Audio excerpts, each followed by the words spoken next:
pessoal! Que bom ter vocês aqui no Aquacoluna, o podcast da Aquaculture Brasil, onde a gente lê toda semana os textos dos nossos colunistas.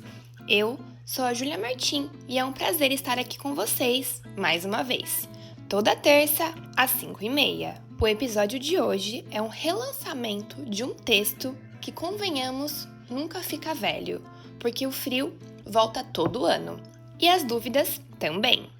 A autora é a Fernanda Queiroz e Silva, colunista da Peixe é o Meu Negócio, aqui no portal. A Fernanda é oceanógrafa, tem mestrado em aquicultura e pesca pelo Instituto de Pesca de São Paulo e acumula anos de experiência em extensão rural e assistência técnica a pequenos piscicultores, com foco em qualidade da água, prevenção de doenças, bem-estar animal e gestão de custos. O texto de hoje é exatamente o tipo de conteúdo que a gente precisa revisitar quando o termômetro começa a cair.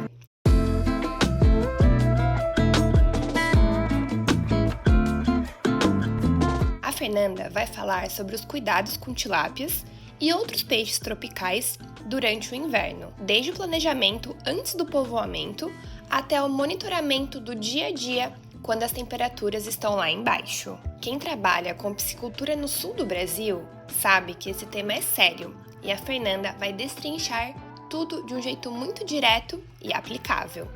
Publicado em 27 de junho de 2023, o texto se chama Chegou o Frio, e agora? Esse episódio é um oferecimento de DSM Firmenich, Ingipesca, Invi, MSD, Fibro, Hagif e Supra.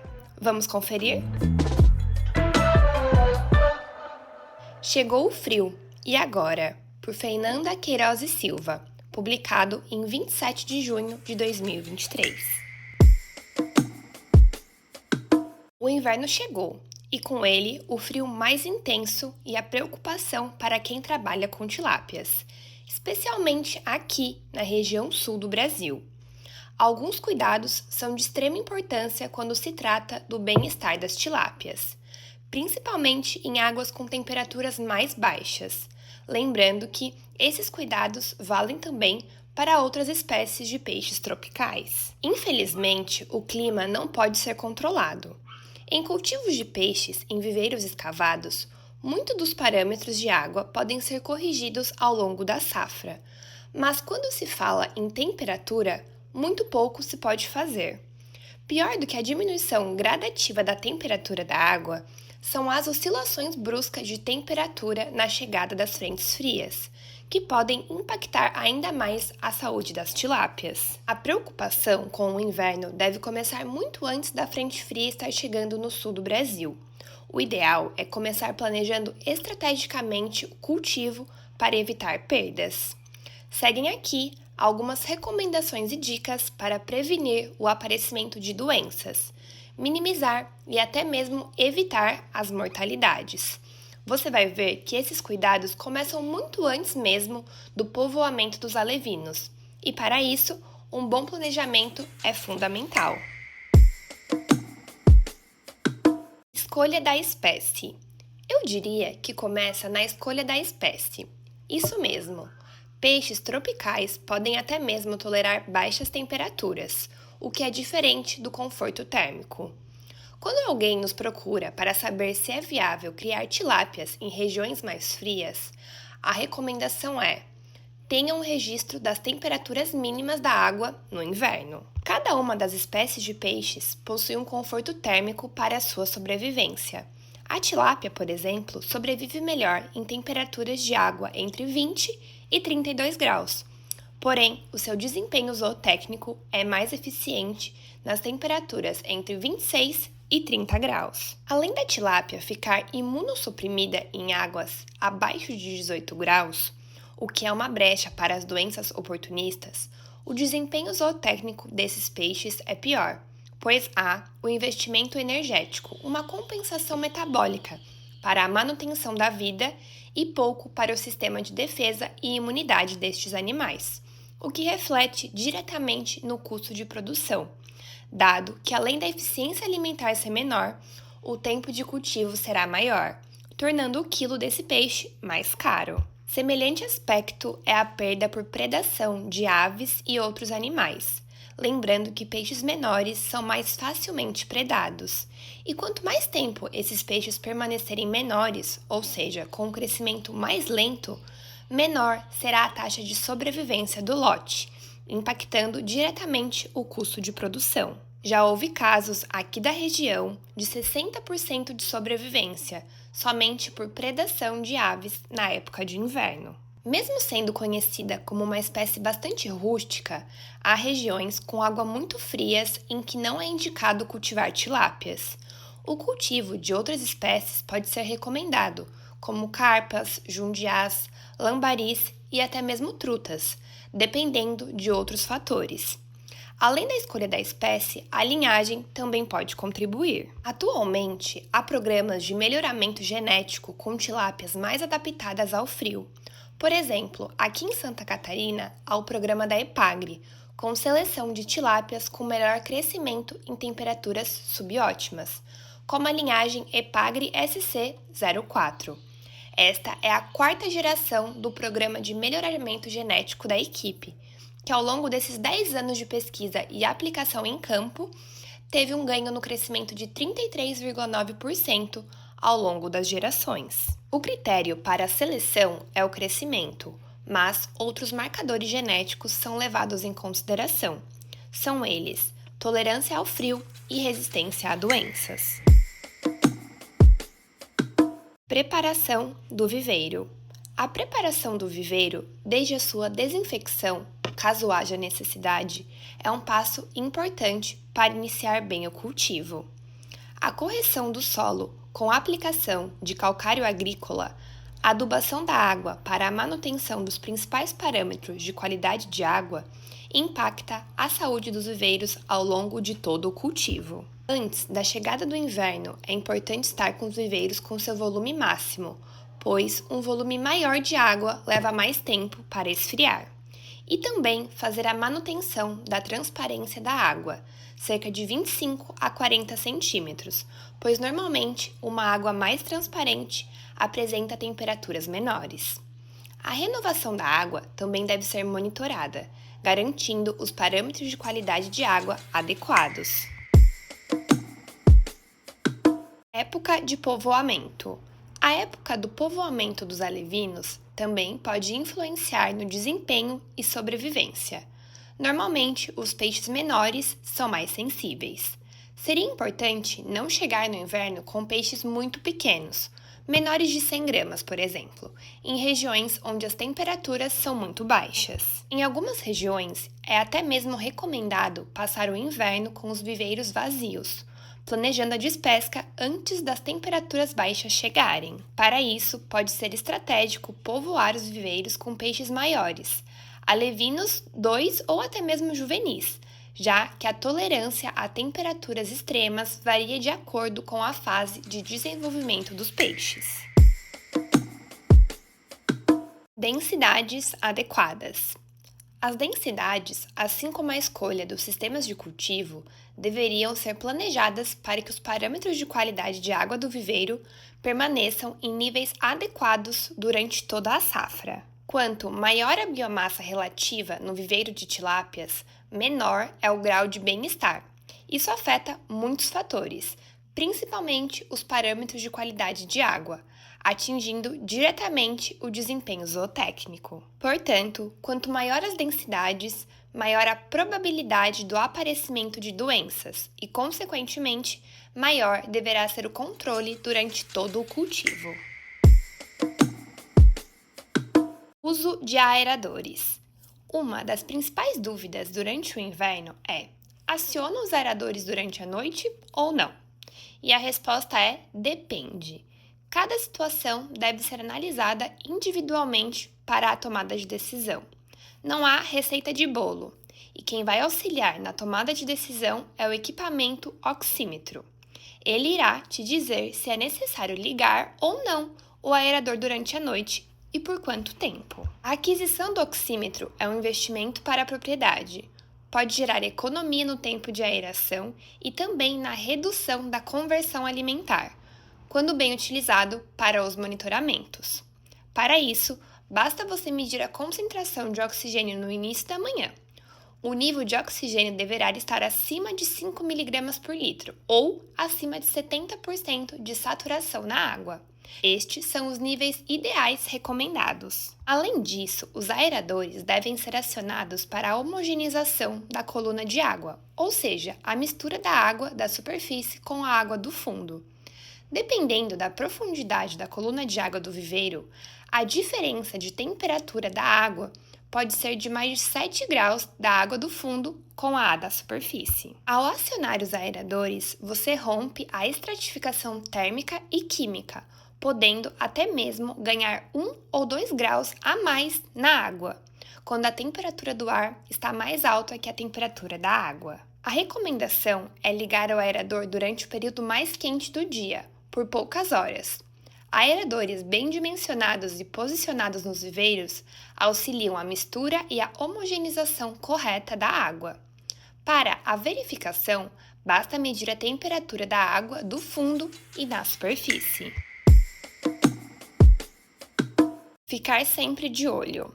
A tilápia é conhecida como uma espécie bastante rústica, mas em situações de temperaturas extremas, a susceptibilidade às doenças é maior, principalmente as doenças oportunistas. No inverno, infelizmente, é comum ocorrer mortalidade de peixes. Veja bem, é comum e não normal, como muito ouvimos por aí. Mortalidade de peixes não deve ser considerado normal em um cultivo. Observar e monitorar o comportamento dos peixes é também importante, para que se possa fazer um diagnóstico correto, muito antes das grandes perdas acontecerem. O peixe dá sinal de que algo está errado e é importante investigar qual ou quais o motivo. Diagnóstico rápido. Quando uma doença acomete o lote de peixes, é de suma importância que o piscicultor haja rapidamente, procurando equipe especializada para diagnóstico correto e tratamento indicado. Como, em grande parte das vezes, a causa da mortalidade poderia ser evitada, seria interessante que o olhar do piscicultor não fosse apenas focado no agente que causou a mortalidade, mas sobre todos os aspectos que contribuíram para essa perda. Agir não apenas pontualmente no tratamento da doença, mas também na raiz do problema, ou seja, sobre o sistema de cultivo como um todo, com um olhar mais amplo. Outra dica: em caso de mortalidade, é retirar imediatamente os peixes mortos do viveiro e dar a destinação correta, além de proceder à desinfecção dos equipamentos utilizados, como baldes, puçás, tarrafas e redes. Citando as principais doenças que causam mortalidades no inverno: fungos, parasitoses, principalmente em peixes redondos, ictiofthiriase, notadamente em peixes de couro, e bacterioses. É bastante comum a co-infecção, onde são observados nos peixes alguns patógenos distintos. Histórico da propriedade. O conhecimento é a melhor forma de prevenção. Ter o conhecimento dos patógenos que causaram mortalidades na propriedade nos possibilita tomar atitudes para prevenir a recorrência, além do histórico dos parâmetros de qualidade de água. Monitoramento da qualidade de água. Pela minha experiência, quando há mortalidade no inverno, normalmente há muitos agentes estressores no viveiro, causando um baixo grau de bem-estar dos peixes. Vou dar um exemplo: níveis altos de amônia total e nitrito, alcalinidade e dureza baixas, manejo alimentar incorreto e a gota d'água, temperatura baixa. Segundo a literatura, em viveiros com temperaturas máximas de água de 13 graus durante 72 horas consecutivas, podem apresentar mortalidade de tilápias. Na prática, o que vejo é que quando os peixes estão em boas condições de qualidade de água, nutrição e densidade adequados, as perdas são minimizadas. Baixas temperaturas de água em épocas de estiagem ou chuvas intensas também desencadeiam níveis inadequados dos parâmetros de qualidade de água. Para isso, é importante que o monitoramento desses parâmetros seja feito corretamente. Oxigênio dissolvido, temperatura da água e do ar 2 vezes por dia, transparência da água 3 vezes por semana, semanalmente, pH sempre no início e ao final do dia, amônia e nitrito, alcalinidade e dureza quinzenalmente. Costumo dizer que o monitoramento da água é como se fosse uma bola de cristal. Você pode prever o futuro com ele e você consegue observar as tendências e então antecipar-se, corrigindo os parâmetros, prevenindo doenças e perda de peixes. O uso de biorremediadores antes e durante o inverno pode contribuir para a manutenção da qualidade do fundo do viveiro. Níveis adequados de nitrogenados, não esquecendo da correção dos níveis de oxigênio dissolvido e alcalinidade. Seu uso é recomendado principalmente em viveiros com histórico de excesso de matéria orgânica no fundo do viveiro e concentrações de nitrogenados elevadas, como amônia e nitrito. Ração. O uso de rações de qualidade adequadas para a espécie e para a fase, com proteína bruta e extrato etéreo corretos, níveis de vitaminas e minerais, bem como a quantidade diária ofertada, auxiliam na manutenção da saúde e bem-estar dos peixes nos momentos de desafios. Sabemos que o metabolismo dos peixes diminui com a queda de temperatura da água, portanto, as quantidades de ração diárias devem ser ajustadas. O monitoramento da temperatura da água e uso de tabelas de recomendação de ração diária podem contribuir para a saúde e bem-estar dos peixes, direta e indiretamente, além da economia, pois para temperaturas de água de 16 a 20 graus, a quantidade diária de ração é cerca de 30% da quantidade para a faixa de temperatura de 20 a 24 graus. Excesso de ração, fora o desperdício de dinheiro, faz com que os parâmetros de água piorem. A recomendação para melhor aproveitamento da ração durante os dias com temperatura da água entre 16 a 20 graus seria a alimentação no início da tarde, período mais quente do dia. E quando a temperatura da água for inferior a 15 graus, não é recomendado alimentar as tilápias. Atualmente, há marcas de ração com soluções para fases de maior desafio, como no inverno. Imunoestimulantes. Falando em medicamentos, vejo com muita frequência em grupos de WhatsApp a indicação de antibióticos, muitos deles não autorizados para uso em peixes, para o tratamento de doenças como fungos e parasitoses, cujo diagnóstico é feito apenas por uma foto. Assunto polêmico e bastante preocupante. Sem comentar sobre a resistência bacteriana, que pode afetar a saúde dos animais, humanos e meio ambiente. Use somente antibiótico quando necessário, prescrito por médico veterinário, atentando às dosagens, tempo de uso e carência. A cada ano, com o avanço da ciência e da tecnologia e a preocupação com a resistência bacteriana, o lançamento de ferramentas surge para estimular a imunidade dos peixes, muitas delas com ação curativa, além da preventiva. Alguns suplementos podem contribuir para a prevenção de doenças, vitamina C e E, aminoácidos, pré- e probióticos, simbióticos, óleos essenciais, ácidos orgânicos, entre outros aditivos, além das vacinas, que também são uma excelente ferramenta para a prevenção das doenças. Não mexer com os peixes. Não realizar povoamentos de alevinos e juvenis com temperaturas inferiores a 18 graus, não fazer repasse de peixes e não fazer despesca parcial, selecionando os peixes maiores para a venda. Qualquer lesão causada, mesmo que apenas numa escama, é porta de entrada para os patógenos oportunistas que estão presentes da água. Lembrando que a imunidade dos peixes é bastante afetada pelas baixas temperaturas. Logo após as biometrias, pode-se utilizar sal para estímulo da produção de muco, por ser uma barreira física de proteção e também uma barreira química. O sal pode auxiliar igualmente na reposição de sais devido ao estresse sofrido durante a pesagem.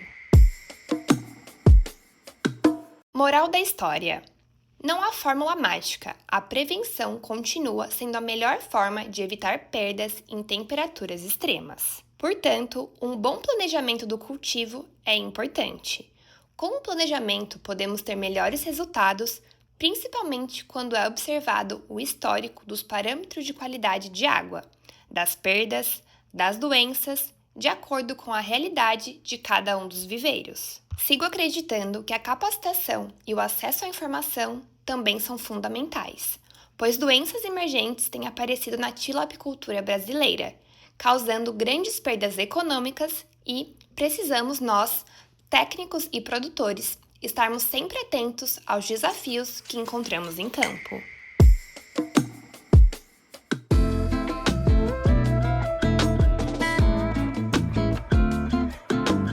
E é isso, pessoal! Esse foi o Aquacoluna de hoje, com o texto Chegou o Frio, e agora? Da Fernanda Queiroz e Silva, pela coluna Peixe é o meu negócio. Esse é exatamente o tipo de conteúdo que faz diferença na prática. Na terça que vem, tem mais um episódio esperando por vocês, sempre às 5h30. E se você ainda não baixou o nosso app, vai lá, é só buscar por Aquaculture Brasil na App Store ou na Play Store. Ou ainda clicar no link que está na descrição desse episódio. É completo, rápido e gratuito. Até a próxima! Você ouviu um podcast original Aquaculture Brasil.